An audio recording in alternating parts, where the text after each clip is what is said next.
تقدیر کا سنہ تھا۔ کربلا کے بعد کربلا کا میدان ریت سے بھرا ہوا تھا، لہو میں ڈوبا ہوا تھا۔ 72 جسم زمین پر اور ان میں سے ایک بھی جسم کے پاس ان کا اپنا تھا نہیں۔ امام حسین LAR کا جسم کٹ چکا تھا، علی اکبر کا لہو سوکھ چکا تھا اور علی اصغر کی قبر امام نے خود بنائی تھی۔ لیکن کربلا ابھی ختم نہیں ہوئی تھی۔ حق کا پیغام اب ایک عورت کے کندھوں پر تھا، حضرت زینب LAR۔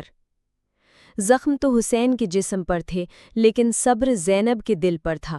10 سے 20 منٹ تک زینب کا جذبہ، ماں، بہن اور رہنما۔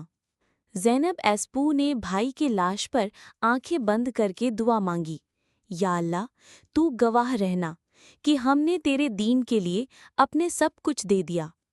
ساتھ میں رباب ایسپو، کلثوم اور چھوٹی سکینہ۔ امام زین العابدین ایسپو بیمار تھے، بیڈ سے اٹھ نہیں سکتے تھے۔ زینب سب کو سنبھال رہی تھی۔ سکینہ چپ ہو جاؤ، رباب صبر کرو، زین العابدین کو پانی دے دو۔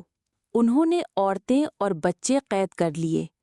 سیدہ زینب کے ہاتھ میں زنجیر باندھی گئی، سکینہ کے بالوں سے دوپٹہ چھین لیا گیا۔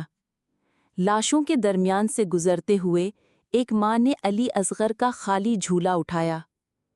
لوگوں نے نیزے اٹھائے جن پر حسین، عباس، علی اکبر کے سر تھے۔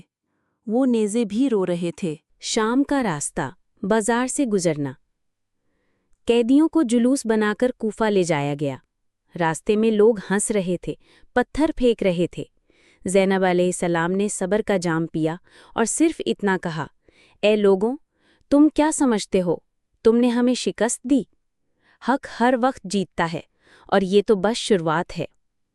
رات کو سکینہ چیخ چیخ کر بابا کو یاد کرتی تھیں۔ زینب علیہ السلام چپکے سے روتی تھیں، کسی کو پتہ بھی نہیں چلتا تھا۔ یزید کا دربار، تکبر کا تاج۔ شام میں قیدیوں کو لے جایا گیا۔ یزید اپنے تخت پر بیٹھا تھا، نیزے پر امام حسین آرو کا سر اس کے سامنے تھا۔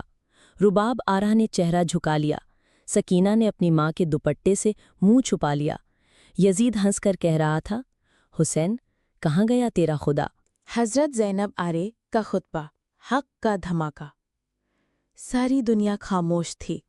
ایک عورت حجاب میں یزید کے تخت کے سامنے کھڑی ہوئی۔ وہ تھیں زینب بنت علی، فاطمہ کی بیٹی، حسین کی بہن۔ اے یزید، تجھے اپنے کارناموں پر فخر ہے؟ میں اللہ کی قسم کھا کر کہتی ہوں کہ تو ذلیل ہوگا اور میرا بھائی حسین ہر زمانے میں روشن رہے گا۔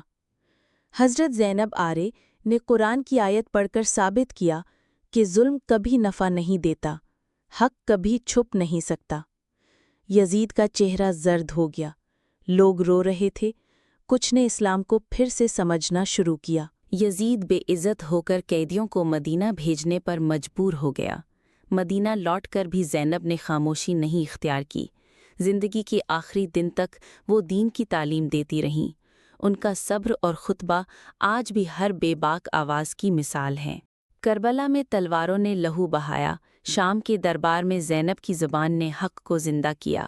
اگر آپ کا دل رو پڑا ہو تو ایک فاتحہ زینب رضی اللہ عنہا کے لیے پڑھیے۔ کامنٹ کریں، میں بھی حق کے ساتھ ہوں۔ لائک کریں اگر آپ کو لگا کہ دین آج بھی انہی قربانیوں کی وجہ سے زندہ ہے۔ سبسکرائب کریں دینی دنیا کڈز چینل کو تاکہ ہر قصہ آپ تک پہنچے۔ کل ملتے ہیں ڈے 10، آخری دن، زین العابدین رضی اللہ عنہا کا خطبہ، امت کو جگانے کی کوشش اور کربلا کے درد کا آخری پیغام۔